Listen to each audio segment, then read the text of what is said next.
Saya di sini sebagai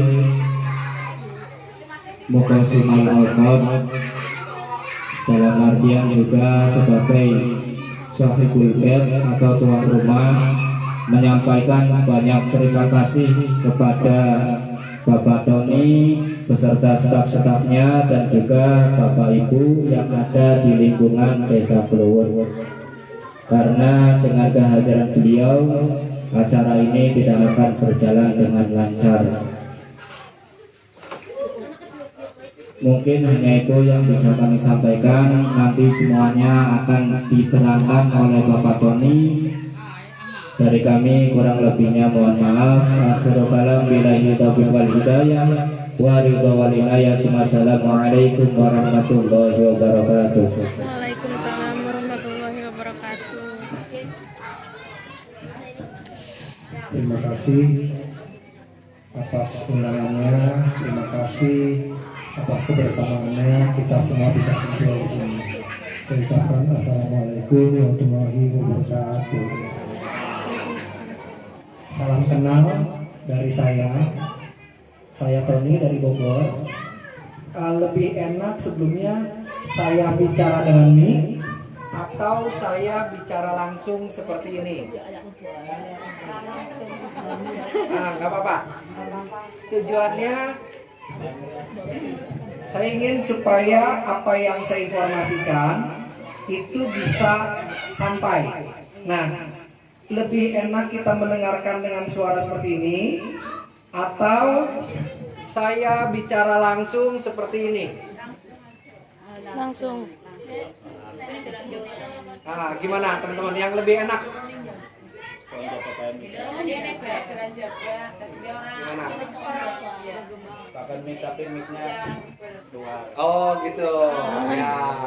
Salonnya di luar tapi di kaca. Ya, supaya ini ya. Tes. Jadi di Gimana? luar kan di luar akan kedengeran gitu. Cukup kedengeran teman-teman? Kedengeran ya? Oke.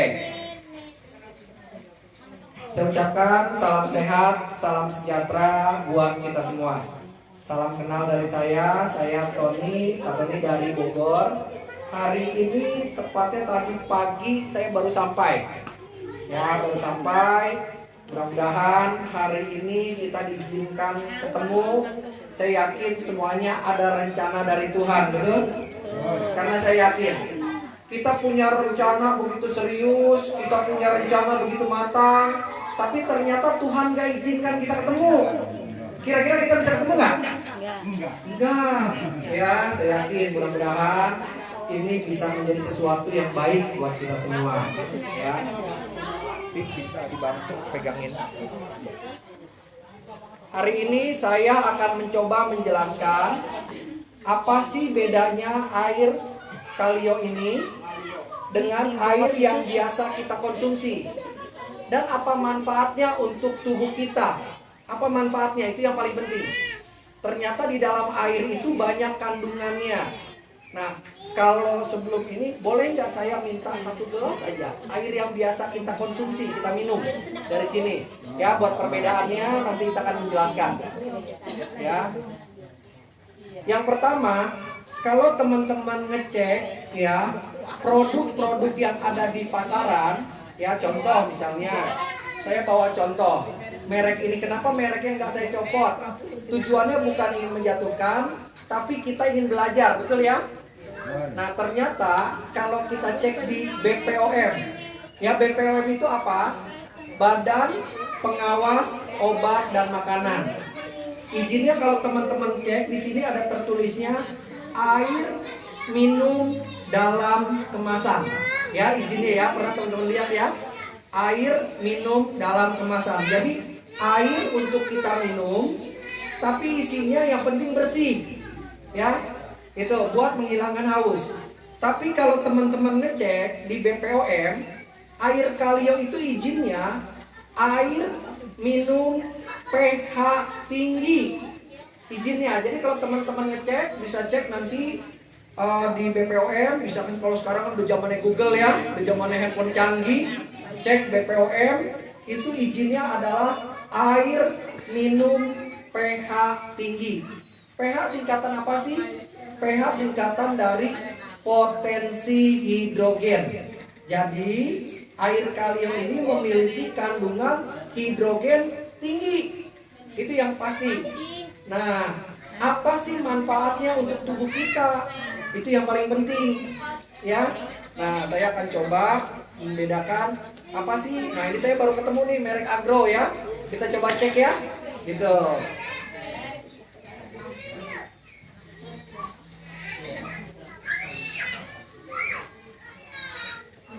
Saya akan coba taruh di sini 4 gelas.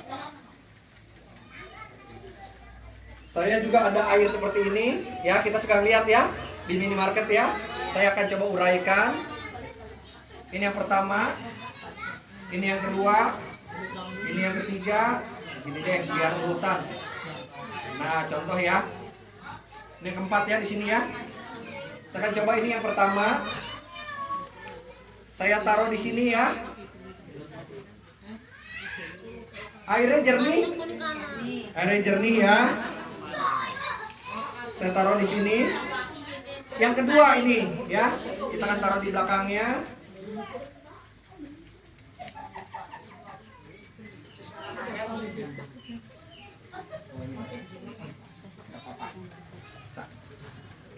Bisa.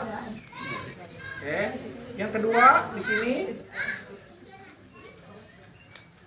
airnya juga jernih. Yang ketiga ini ya.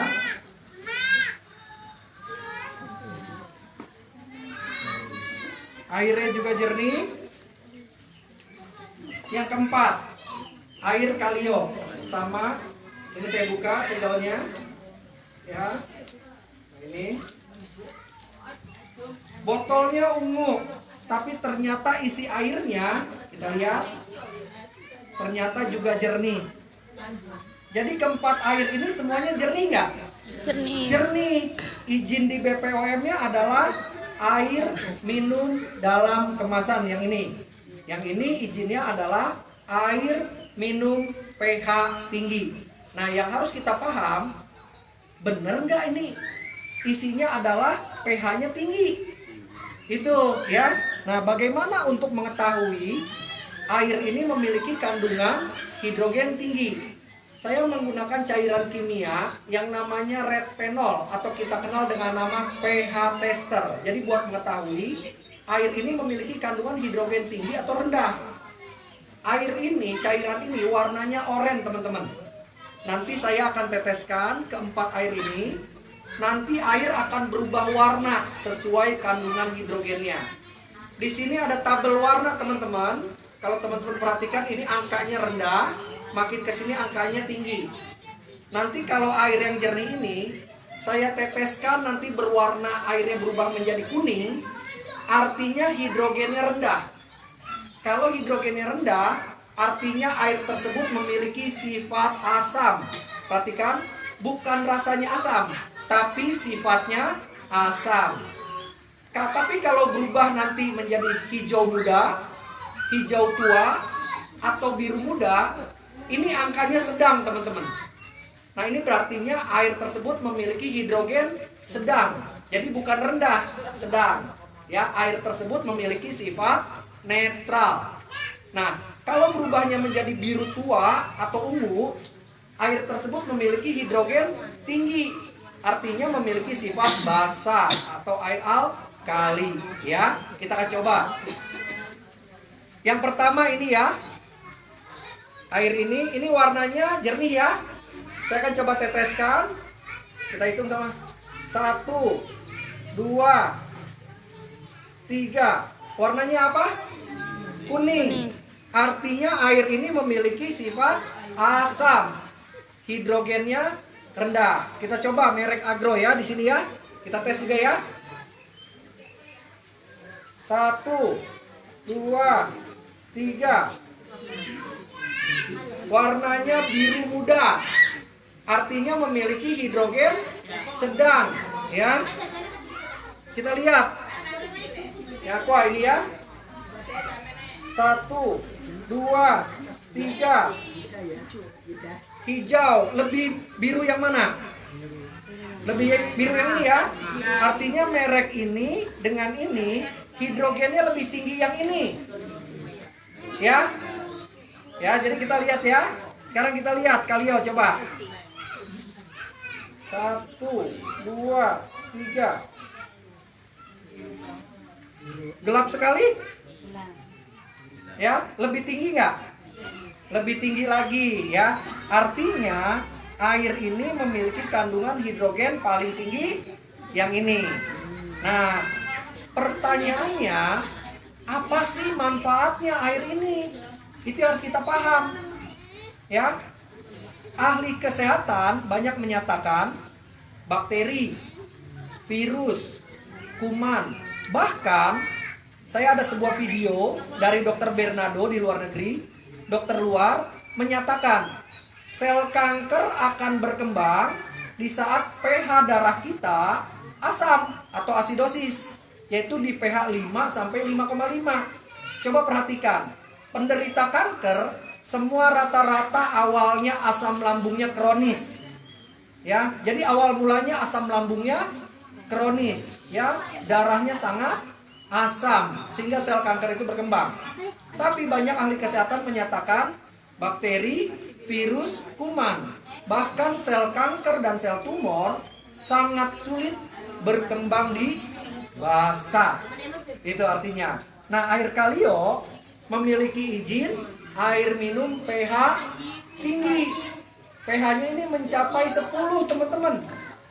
Ya, jadi kalau untuk teman-teman cek di BPOM atau cek air yang ada di pasaran sekarang, kalau pH 10 untuk di Indonesia, Kalio ini yang paling tinggi untuk saat ini. Nggak tahu kalau ke depannya nanti. Ya, gitu ya. Ya, ini adalah air yang memiliki pH tinggi. Terus, benar nggak tubuh kita dominan asam? Bagaimana buktinya? Betul nggak? Ya, saya mau tanya di sini, siapa yang punya keluhan asam lambung kronis? Ada nggak? Oh, ibu, wah boleh, boleh minta sedotan buat nanti kita tes. Nanti kita bisa ceritakan. Ya, sedotan aqua boleh tadi.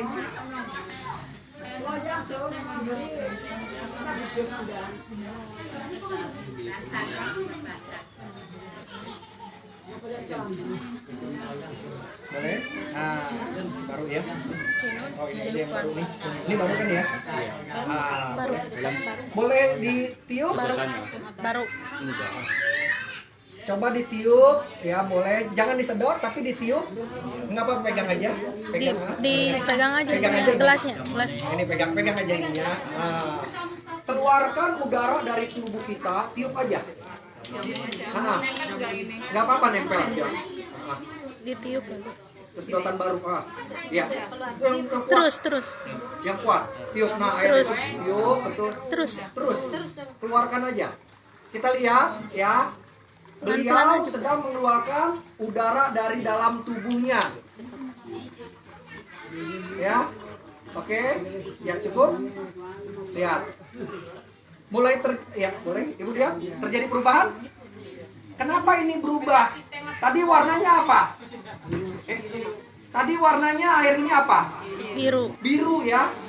Setelah beliau keluarkan udara dari dalam tubuh, ditiup, ternyata air ini berubah. Kenapa? Karena tubuhnya asam. Waktu tubuh asamnya ini masuk ke sini, air ini berubah. Nah, sama nggak di lambung kita atau tubuh yang asam? Perlu nggak dibersihkan, dinetralin? Nah, contoh ya, ini maaf ya. Ini kan warnanya hijau. Terus kita minum Kalio. Kita lihat. Ya, tubuh yang asam kita minum.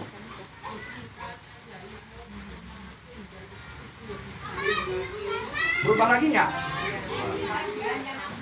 Ya, kenapa?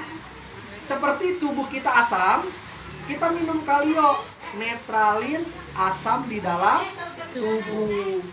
Jadi bagus nggak buat orang kena asam lambung? Bagus, tapi nggak boleh di sini sangat asam, terus kemudian kita minumnya sekaligus banyak, nanti kaget. Nah, disesuaikan dengan kebutuhan. Karena ada banyak pasien kita atau orang yang konsumsi, aduh Pak, asam lambung saya lagi kronis nih, lagi perih-perihnya. Ini kalio bagus loh, nggak ngerti minum. Minumnya sekali, gluk gluk gluk gluk gluk gluk, udah kayak air putih. Biar cepat sembuh katanya. Tapi di sininya nggak kuat. Biasanya OE. Oh, gitu. Tapi setelah OE, di sininya lega, enteng. Kenapa? Asamnya keluar. Itu, ya. Ada yang kondisinya ususnya kalau di endoskopi di kamera kotor sekali. Pagi-pagi perut kosong, minum ini. Lemak-lemaknya larut, maaf kotor, keluar BAB, kotorannya lebih berminyak. Itu ya, lebih melarutkan. Dia buat mendetok. Ya, di sini. Nah, ini adalah salah satu contoh. Nah, yang kedua, tubuh kita banyak racun nggak?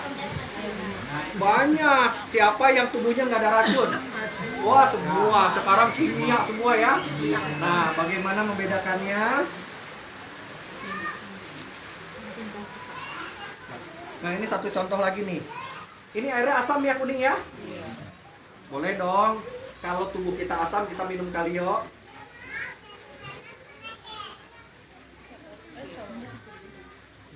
Netral nggak? Netral. Netralin. Jadi air ini membantu menetralisir asam di dalam tubuh. Gitu ya, ini sebagai salah satu bukti.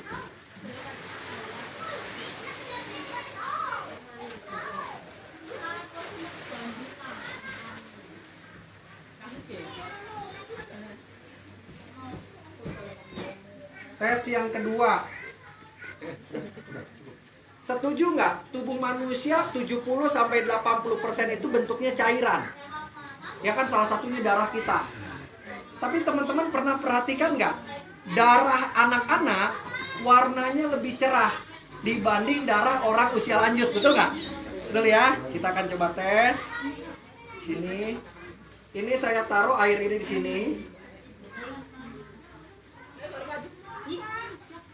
Satu.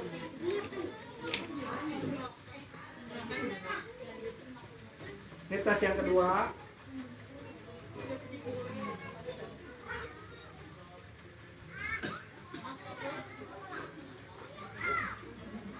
Ini tes yang ketiga. Kipas. Gak apa-apa. Santai aja. Nah, ini yang keempat, ini kalio. Ya, kita ingat ya, ini yang keempat kalio ya.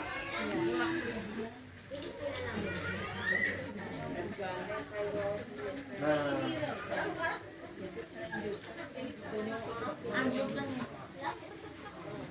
Oke.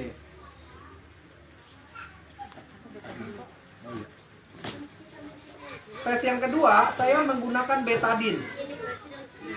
Setuju nggak?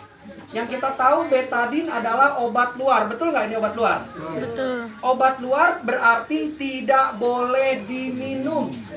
Kenapa nggak boleh diminum? Ayo.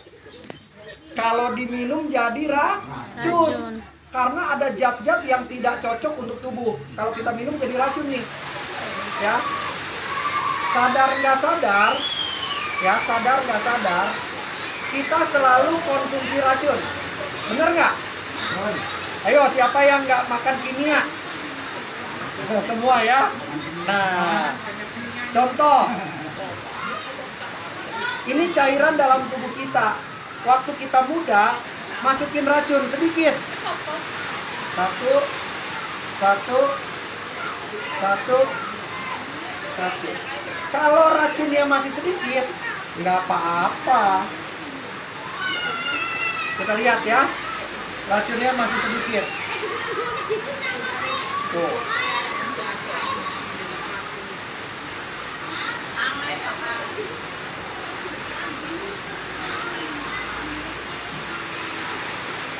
Sama netral semua nggak? Netral. Tapi tiap hari kita masukin racun terus. Usia pertama masukin lagi nggak? Masukin tetes kedua.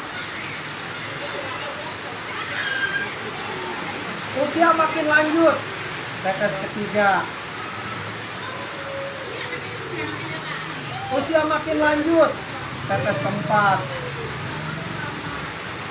Sama-sama 4 tetes. 5 tetes deh.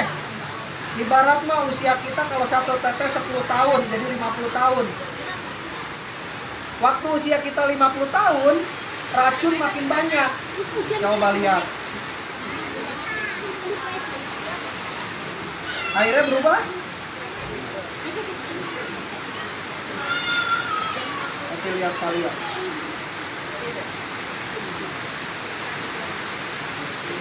Ternyata air kalio mampu membersihkan dari racun.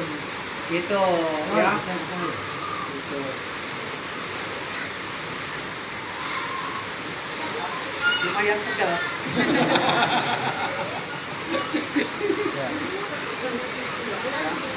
Nah, ini saya turunin ya, biar kelihatan. Ini 4-4-nya. Yang ini kalio, ya, yang ini kalio. Yang ini bukan ya. Nah, yang kalio jernih nggak? Jernih ya. Kemik kayaknya sih. Biar kedengeran. Biar kedengeran. Yes. Oke, kedengeran ya sekarang ya. Nah, yang kalio ini jernih. Yang 3 kuning, artinya apa? Betadinnya di sini netral nggak? Enggak, di kalio netral nggak? Netral. Kita tes lagi. Saya punya 1 zat atau 1 makanan terenak di Indonesia. Siapa yang belum nggak suka makan mie instan? Siapa yang kalian? Oh iya Pak, ini makanan terenak. Nggak ada apa-apa. Bu, masak mie. Biasanya anak-anak ya. Pernah nggak teman-teman tahu di dalam ini ada kandungan zat tertentu? Pasti ada. Bukan tujuan untuk menjatuhkan loh. Kita pengen belajar. Rumus kimia. 1 zat ketemu zat yang lain digabungkan. Ya. 1 zat 1 ketemu zat yang 1. Kalau digabungkan akan menghasilkan senyawa baru. Itu rumus kimia, betul nggak? Oke. Di dalam air ini kita sudah masukkan zat betadin semua ya. Di dalam sini ada zat tertentu nggak? Ada. Kita coba masukin. Kita masukin ya. Di sini, di sini.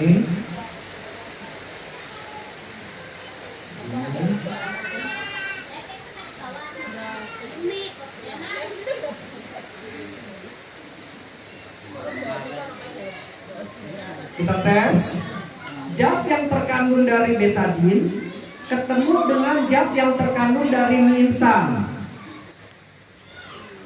berubah warna. Ini adalah pertemuan antara zat betadin ketemu dengan zat dari mie instan. Ini adalah reaksi kimia teman-teman. Di situ. Ya, ini kenapa berubah warna itu adalah pertemuan. Tapi kita coba lihat di kalio. Berubah warna nggak? Enggak. Kenapa Pak Toniko ini nggak berubah warna? Karena waktu betadin ketemu dengan kalio, betadinnya sudah netral, udah nggak ada. Waktu betadinnya sudah nggak ada, kita masukin mie instan, nggak ketemu. Orang ininya udah bersih kok. Teman-teman, ini dinyatakan obat luar, betul? Artinya ini obat cukup keras nggak? Cukup keras, nggak boleh masuk ke badan. Harapan perusahaan, kalau ini obat cukup keras, bisa dinetralin oleh kalio. Harapannya waktu kita minum kalio, banyak membersihkan, menetralisir. Harapan kita racun-racun yang mengendap dalam tubuh. Ibarat kalau mobil dipakai terus tapi nggak pernah dibersihin, nggak pernah diservis, cepat rusak nggak? Nah, ini adalah alat servisnya onderdil tubuh. Ya, ini kandungan yang kedua. Ternyata di air ini juga memiliki kandungan ketiga. Banyak teman-teman yang ternyata menggunakan air kalio kok tambah seger, tambah kuat. Nah, boleh nggak dites ini yang masih ada bapak-bapak nih? Kita pengen tahu kuat nggak? Ya, Pak, boleh nggak kita tes Pak? Boleh ya? Nah, di tengah berdiri sini Pak. Saya pengen tahu Pak. Boleh nggak Pak ngadep ke ibu sana, tegap berdiri begini Pak, kakinya rapat Pak, seperti saya, ini kakinya, ya. Perhatikan, Bapak ini kondisinya kakinya lancip ini rapat Pak. Nah, ini adalah tidak seimbang. Ini kalau saya dorong ke kiri ke kanan pasti gampang jatuh. Kalau begini tidak kuat, ya. Bapak tangannya begini, ya. Tapi di belakang Pak boleh Pak. Di sini Pak, begini Pak. Nah.